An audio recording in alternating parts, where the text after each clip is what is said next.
Hi friends, শেয়ারবাজার রহস্য চ্যানেলে আপনাদের স্বাগত। আশা করি আপনারা ভালো আছেন এবং সুস্থ আছেন। ফ্রেন্ডস, নিফটি আজকে 22,933 অর্থাৎ 12 পয়েন্ট নিচে ক্লোজিং দিয়েছে। যদিও নিফটি কিন্তু সারাদিন পজিটিভ জোনেই কিন্তু ঘোরাঘুরি করেছিল। ব্যাংক নিফটি অন্যদিকে 49,570, প্রায় 1% উপরে, 483 পয়েন্ট উপরে ক্লোজিং দিয়েছে। ডিআইআই 1958 কোটি টাকার বাইং করেছে আর এফআইআই 1881 কোটি টাকার সেলিং করেছে। ফ্রেন্ডস, অনেক দিন পরে আজকে কিন্তু মার্কেটের মধ্যে একটা বুলিশ ফিলিং ছিল, কিন্তু একটা জিনিস দেখুন, আমি একটা স্ট্যাটিস্টিক্স দেখাচ্ছি। যদি আপনি আমাদের ইন্ডিয়ান মার্কেটে গত 5 মাসের ক্যান্ডেল দেখেন, 5 বছরের যদি ক্যান্ডেল দেখেন, এখানে 17 সাল থেকে দেখা যাচ্ছে সেই কন্টিনিউয়াস 5 মাসের ফল, কনজিকিউটিভ 5 মান্থ ফল কিন্তু আপনি দেখতে পাবেন না। অ্যাটলিস্ট গত আমার এখানে যতটুকু দেখা যাচ্ছে 17 সাল থেকে আমরা কিন্তু দেখতে পাচ্ছি না। সুতরাং যদি এই ক্যান্ডেল নেগেটিভ ক্যান্ডেল হয় সেটাও ভালো, আবার অন্য কিটা হতে পারে। ফ্রেন্ডস, দেখুন, মার্কেটে এখনো পর্যন্ত এই মাসে আরো প্রায় কতগুলো দিন বাকি আছে। ধরুন, মার্কেটে 20, 21 প্লাস সামনের সপ্তাহের প্রায় 4 দিন, একদিন খুব সম্ভবত ছুটি আছে। তাহলে এই যে 4 + 2, 6 দিনে মার্কেট এটাও করতে পারে, একটা শার্প পুল ব্যাক উপরের দিকে করতে পারে। মানে প্রবাবিলিটি, হবেই তার কোনো গ্যারান্টি নেই, এটাও হতে পারে। আদারওয়াইজ এই যে কন্টিনিউয়াস 5 মাসের ফলিং, এটা কিন্তু গত 7-8 বছরের একটা বিরলতম ঘটনা। যাই হোক, আজকে কিন্তু মার্কেটে বেশ কিছুটা পজিটিভ সিগন্যাল পাওয়া যাচ্ছে। অন্যদিকে ডলার ইন্ডেক্স নিচে নামছে, ডলারও বেশ কিছুটা গতকালের তুলনায় নিচে আছে। সব দিক দিয়ে মোটামুটি মার্কেটে একটা মহল পজিটিভ হওয়া হয়তো শুরু হয়েছে। ফ্রেন্ডস, দেখুন, পরিবারই হোক আর রাষ্ট্র হোক, যে কোনো জায়গাতে ইনকাম এবং এক্সপেন্ডিচারের মধ্যে যে সমতা, সেটা কিন্তু অত্যন্ত গুরুত্বপূর্ণ। দেখুন, প্রেসিডেন্ট ডোনাল্ড ট্রাম্প কিন্তু কিছু কিছু জিনিসের ওপর এমন ভাবে সে জিনিসগুলোকে ধরছে যেগুলো কিন্তু অত্যন্ত ভ্যালিড। সে কোন দেশের জন্য হচ্ছে, ধরুন সেটা আমার দেশের জন্য হচ্ছে, দ্যাট ইজ নট, মানে দ্যাটস নট ম্যাটার, কিন্তু এক্সপেন্ডিচার ইজ এক্সপেন্ডিচার। যেমন ধরুন, ইউএস গভর্নমেন্টের পক্ষ থেকে ভারতবর্ষকে প্রায় $21 মিলিয়ন দেওয়া হয়। কিসের জন্য? ফর ভোটার টার্নার, মানে এই যে আমাদের যে লোকসভা ভোট হয়, package for voter turn out in India, stating that Donald Trump বলছে that South Asian nations has plenty of money, means ইন্ডিয়ার প্রচুর টাকা, প্লাস খুঁজে দিয়েছে imposes high tax, মানে তাদের উপর আমরা হাই ট্যাক্স করছি। Why are we giving এত টাকা to India? They have lot of money. They are one of the highest taxing countries in the world in terms of us. We can hardly get in there because their tariffs are so high. আমরা সেই দেশে ব্যবসাই করতে পারি না, কারণ কি ওই দেশের তারিফ এত high. I have a lot of respect for India and their prime minister, but giving $21 million for voter turnaround is really surprising. Means এই সমস্ত মানে যে খরচ, সেগুলোর উপর সে লাগানোর চেষ্টা করছে। এটা কিন্তু কোনো অযৌক্তিক কথা নয়। আজকে যদি কোনো পরিবারেরও হয়, আমাদেরও কিন্তু অযথা কোনো খরচ কে কাটিল করে আগে দেখুন, যদি সিচুয়েশন ভালো থাকে তাহলে কিন্তু অযথা খরচ করা যায়, কিন্তু দেনা করে করে করে করে উল্টো পাল্টা খরচ, এটা ঠিক কথা নয়। টেসলা ফ্রেন্ডস, এবারে নরেন্দ্র মোদী ইউএসএ যাওয়ার পরে টেসলার যে ইয়ে মানে মালিক ইলন মাস্কের সঙ্গে মিটিং হয়েছিল, আপনারা দেখেছেন, এবং কিছু পজিটিভ সিগন্যাল আদান প্রদান হয়েছে, যার জন্য টেসলা কিন্তু শোরুম খুঁজছে নতুন দিল্লি এবং মুম্বাইতে, এবং তারা কিন্তু তাদের ওয়েবসাইট লিঙ্কে কিন্তু এমপ্লয়ি ইয়ে করার জন্য, মানে এমপ্লয়ি হায়ার করার জন্য অ্যাড দিচ্ছে। Means Tesla is coming to India. But problem কোথায়? প্রবলেমটা হচ্ছে ইন্ডিয়া চাইছে টেসলা তার প্ল্যান্ট ইন্ডিয়াতে লাগাক। বিকজ ইন্ডিয়াতে যদি লাগায় তারা, তাহলে কি হবে না, আমাদের দেশের লোকেরা এমপ্লয়মেন্ট পাবে, আমাদের দেশের আরো বিভিন্ন রকমের রেভিনিউ পাবে। কিন্তু ডোনাল্ড ট্রাম্প কিন্তু এর বিপক্ষে। সে বলছে যে না, টেসলা আমেরিকাতেই তৈরি করবে, কারণ সেখানকার লোকেরা চাকরি পাবে, এখান থেকে মাল যাবে ইন্ডিয়াতে, সেখানে বিক্রি হবে। আর এমনিতেই ইন্ডিয়া, তুমি তো প্রচুর আমাদের উপর ট্যাক্স লাগাচ্ছ, সো এই সমস্ত জিনিস ধীরে ধীরে ধীরে ধীরে শর্ট আউট হয়ে যাবে। প্রত্যেকটা কোম্পানির কিন্তু কস্ট কাটিং এর উপর অত্যন্ত বেশি পরিমাণে জোর দিচ্ছে to increase their margin. Asian paint, Berger paint, এক্সোনমের, এরা সবাই মিলে কিন্তু তারা তাদের কস্ট কাটিং করার জন্য চেষ্টা করছে টু ইমপ্রুভ মার্জিন। তারা কিন্তু সবাই মিলে বসে কিভাবে এই পেন্ট ইন্ডাস্ট্রির বর্তমান যে সাফারিংটা চলছে সেটাকে বেটার করা যায়, তার জন্য তারা চেষ্টা করছে। ফ্রেন্ডস, দেখুন, কিছু জিনিস আপনাদের কিন্তু মাথায় রাখতে হবে পার্মানেন্টলি। আজকে একটা খবর এসছে, খবরটা কি, share of defence related companies rallied on Wednesday. ঠিক আছে, গার্ডেন শিপ বিল্ডার 15%, তারপরে ডিফেন্সের স্টক ডাটা প্যাটার্ন প্রায় 14-15%, ভারত ডাইনামিক্স, ঠিক আছে, জেন টেকনোলজি 10%। কারণটা হচ্ছে যে আমাদের যে ডিফেন্স সেক্রেটারি আছে, সে বলেছে যে এফডিআই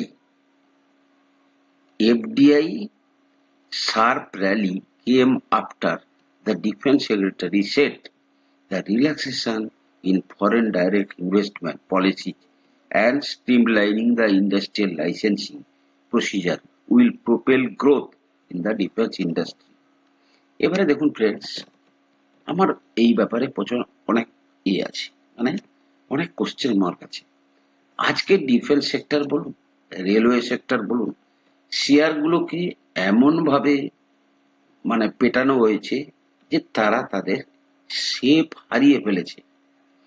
সো কেউ না কেউ সেল করেছে, এবং এই ধরনের নিউজে আজকে ধরুন 10-15% উঠেছে, বলা যায় না কালকেও 15-20% উঠবে, কিন্তু এই নিউজে তো কিছু যায় আসে না যতদিন পর্যন্ত না ফান্ডামেন্টাল ইমপ্রুভ হচ্ছে।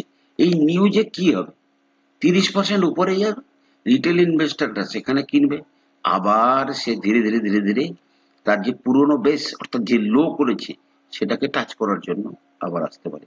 সুতরাং নিজেদেরকে সতর্ক রাখবেন, কারণ মার্কেট এখনো ডাউন ট্রেন্ডে আছে, এবং এখনো পর্যন্ত ডিফেন্স বা রেলওয়েতে যেভাবে গভর্নমেন্টের ক্যাপেক্স এর প্ল্যানিং, সেই অনুযায়ী কিন্তু ফান্ডামেন্টালে তেমন কোনো পরিবর্তন আসছে না। হ্যাঁ, কিনবেন, কিন্তু 2 মাস 3 মাসে আপনার পছন্দের শেয়ার যদি দেখছেন, ধরুন আমার কাছে ডাটা প্যাটার্ন আছে 2100-2200 টাকার লেভেল থেকেই আমার কাছে ডাটা প্যাটার্ন আছে। এবার ধরুন আজকে সে চলে এসছে 1400-1500 টাকার কাছে, হ্যাঁ আমি ঠিক আছে, আমি মাঝে মাঝে একটা দুটো করে কিনবো, কিন্তু এই নয় যে আমি বাল্ক কোয়ান্টিটিতে কিনবো।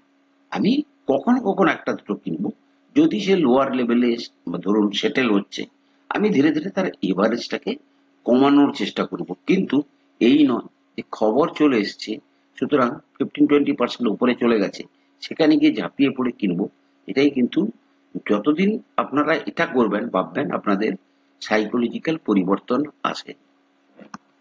ফ্রেন্ডস দেখুন, এই গত 1-1.5 বছরে কিছু অভিজ্ঞতা যেগুলো আপনাদের মনে রাখাটা খুব দরকার, সেটা হচ্ছে কি, যে কখনো অ্যাট এনি টাইম বাল্ক কোয়ান্টিটিতে বা বড় পরিমাণে আপনারা কিন্তু কিনবেন না। বাল্ক কোয়ান্টিটিতে কেনা বা বাল্ক কোয়ান্টিটিতে বিক্রি করা থেকে অ্যাভয়েড করুন। মিনস একটা শেয়ারে যখন আপনি পজিশন নিচ্ছেন, সেখানটাতে আপনাকে টাইম দিতে হবে। ধরুন আপনি 50টা শেয়ার কিনেছেন, যদি সেখানে আপনি দেখেন 50% উপরে চলে গেছে, আপনি পার্সিয়ালি অবশ্যই প্রফিট বুক করুন। আবার এটাও ভাবুন, শেয়ারটা যদি 50% নিচে নেমে যায়, আমাকে সেখানেও কিছু কিনতে হবে। এই নয় আমি অ্যাট এ টাইম সব পয়সা লাগিয়ে দিলাম, সব পয়সা শেষ করে দিয়ে তারপরে হাহাকার করতে শুরু করলাম। সুতরাং বাল্ক কোয়ান্টিটিতে, ধরুন আমি 1 মাসের মধ্যে একটা পোর্টফোলিও তৈরি করেছি 14 লাখ 15 লাখ। আমার কাছে বহু লোক আছে, বহু আমার স্টুডেন্ট আছে, যাদেরকে বারণ করা সত্ত্বেও তারা শোনেনি, বা ল্যাক অফ এক্সপিরিয়েন্সের কারণের জন্য তারা করেছে। কি হয়েছে তাতে? অ্যাট এ টাইম আপনি 5 লাখ টাকার পোর্টফোলিও তৈরি করেছেন, অ্যাট এ টাইম আপনি 15 লাখ টাকার পোর্টফোলিও করেছেন, আপনি 30 লাখ টাকার পোর্টফোলিও করেছেন এবং রিস্কি শেয়ারে করেছেন। তার জন্য কি হয়েছে? আজকে দেখা যাবে, ধরুন কেউ ডিফেন্স কিংবা রেলওয়ে সেক্টরে বাল্ক কোয়ান্টিটিতে 30-35 লাখ টাকা যারা পোর্টফোলিও করেছে, তারা আজকে 50% লসে আছে।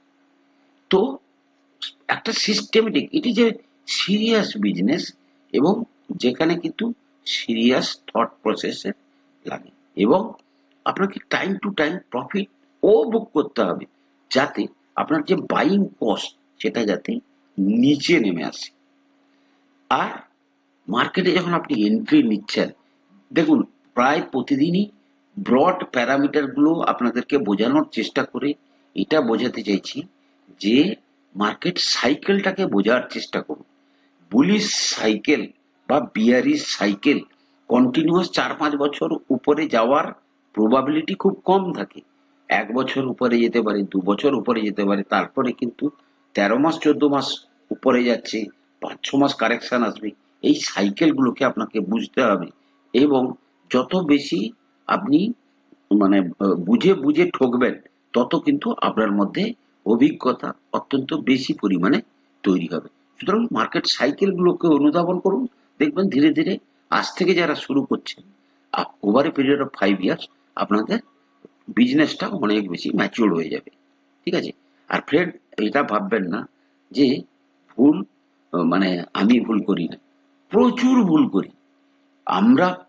দেখুন, এই মার্কেটে প্রত্যেকে প্রচুর ভুল করে। আমি আপনাদেরকে বলবো, আমি ও বহু শেয়ারে 80% রিটার্ন পেয়েছি, এবং সেই রিটার্ন আমি প্রফিট বুক করিনি। আমার সেই শেয়ার আজকে 15% লস দেখাচ্ছে। সুতরাং আমি করিনি বিকজ অফ মাই লেজিনেস, যে ঠিক আছে এইটার প্রতি আমার একটা ফ্যাসিনেশন তৈরি হয়ে গেছে। সুতরাং সব কিছু থেকে কিন্তু আপনার ম্যাচ, কারণ কি আলটিমেটলি এভরিথিং আপনাকেই করতে হবে। সুতরাং সেই যতদিন পর্যন্ত না আপনার মধ্যে সেই থট প্রসেসটা ম্যাচিওর হচ্ছে, ততদিন পর্যন্ত আপনাকেই কিন্তু ঠকতে হবে, এবং ঠকে ঠকেই আপনাকেই শিখতে হবে। বড় জোর বিভিন্ন ইউটিউব চ্যানেল দেখে আপনারা কিছু কিছু ক্লু পেতে পারেন যে এই বিজনেসটা কেমন হয়। ধরুন আজকে কি হচ্ছে, আজকে যেভাবে গত 3-4 বছর ধরে মার্কেটে পি এক্সপানশন হয়েছে, পি বেড়েছিল, আজকে কিন্তু ওভারঅল মার্কেটে কিন্তু পি কে স্কুইজ করা হচ্ছে। নট অনলি যারা 100, 150, 200, 250, 300 এর পি তে চলছিল, তাদেরকেও ফেলা হচ্ছে, বড় শেয়ার গুলোর মধ্যেও কিন্তু পি স্কুইজ করা হচ্ছে। সুতরাং মার্কেটের যারা উপরে নিয়ে গিয়ে রোজগার করে বা নিচে নামিয়ে রোজগার করে, তারা কিন্তু এই সমস্ত সাইকেলকে নিজেদের মধ্যে তৈরি করে, এবং আপনার ইন্টেলিজেন্সের মাধ্যমে এগুলোকে ধরতে হবে। ফ্রেন্ডস, আরো দেখুন, আমি যেটা বলতে চেয়েছিলাম, যত বড় ইনভেস্টর আছে ইন্ডিয়ার, ধরুন রাকেশ ঝুনঝুনওয়ালার পোর্টফোলিও 13% ডাউন, আকাশ বনসালি তার পোর্টফোলিও প্রায় 18% ডাউন। আমি পুরো রেকর্ড বলছি না, আপনি যদি দেখেন 20%, 22% ফল ওভারঅল সবার কিন্তু হয়েছে। মিনস বিজনেসটা কিভাবে, ধরুন আপনি আজকে একটা বিজনেস শুরু করেছেন, এবারে দেখা গেল 4-5 বছর পরে আপনার টোটাল ইনভেস্টমেন্ট হয়েছে ধরুন 5 লক্ষ টাকা। এবারে আপনার সেই 5 লক্ষ টাকার ভ্যালু গিয়ে দাঁড়িয়েছে কত, ধরুন 12 লক্ষ টাকা।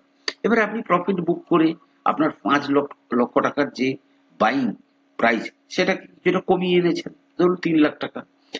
12 লক্ষর পরে কিন্তু সে আবার 9 লক্ষতে আসবে, তারপরে কিন্তু সে আবার 15 লক্ষতে যাবে, আবার 15 থেকে সেটা আবার আসবে 12তে, তারপরে আবার 12 চলে যাবে 19-20তে। সো দিস টাইপ অফ সাইকেলেই কিন্তু এই বিজনেস চলে। ফ্রেন্ডস, আমি কিন্তু খুব উম, একটা শেয়ারের উপরে খুব পজিশন নিচ্ছি, একটাই লজিক আমার নামানোর জন্য, মানে আমি কি বলে আমার যে এন্ট্রি প্রাইসটাকে নামানোর জন্য। সেটা হচ্ছে রিলায়েন্স জিও ফাইন্যান্সিয়াল সার্ভিস। আমার এভারেজ আছে 230-32-এ। তো সেখানটাতে আমি একটু বড় পরিমাণে পজিশন তৈরি করছি, কিন্তু আমি 260-70-এর দিকে গেলে আমি কিন্তু অনেক পজিশন কমিয়ে দেবো, যাতে করে আমার কস্টটা কমে 180, 70, 60 এই সমস্ত লেভেলে চলে আসে। সো বিজনেসটাকে এভাবে ভাবার চেষ্টা করুন, তাহলে শেয়ার মার্কেটের ব্যবসাটাকে আপনারা ভালোভাবে অনুধাবন করতে পারবেন। ফ্রেন্ডস, আমি কোনো সেবি রেজিস্টার্ড অ্যানালিস্ট নই। কোনো শেয়ারে কেনা বা বিক্রির আগে আপনারা আপনাদের ফাইন্যান্সিয়াল অ্যাডভাইসারের পরামর্শ নিয়েই কিন্তু শেয়ারে কেনা বা বিক্রির করবেন। ভালো থাকুন, সুস্থ থাকুন। কথা হবে পরে।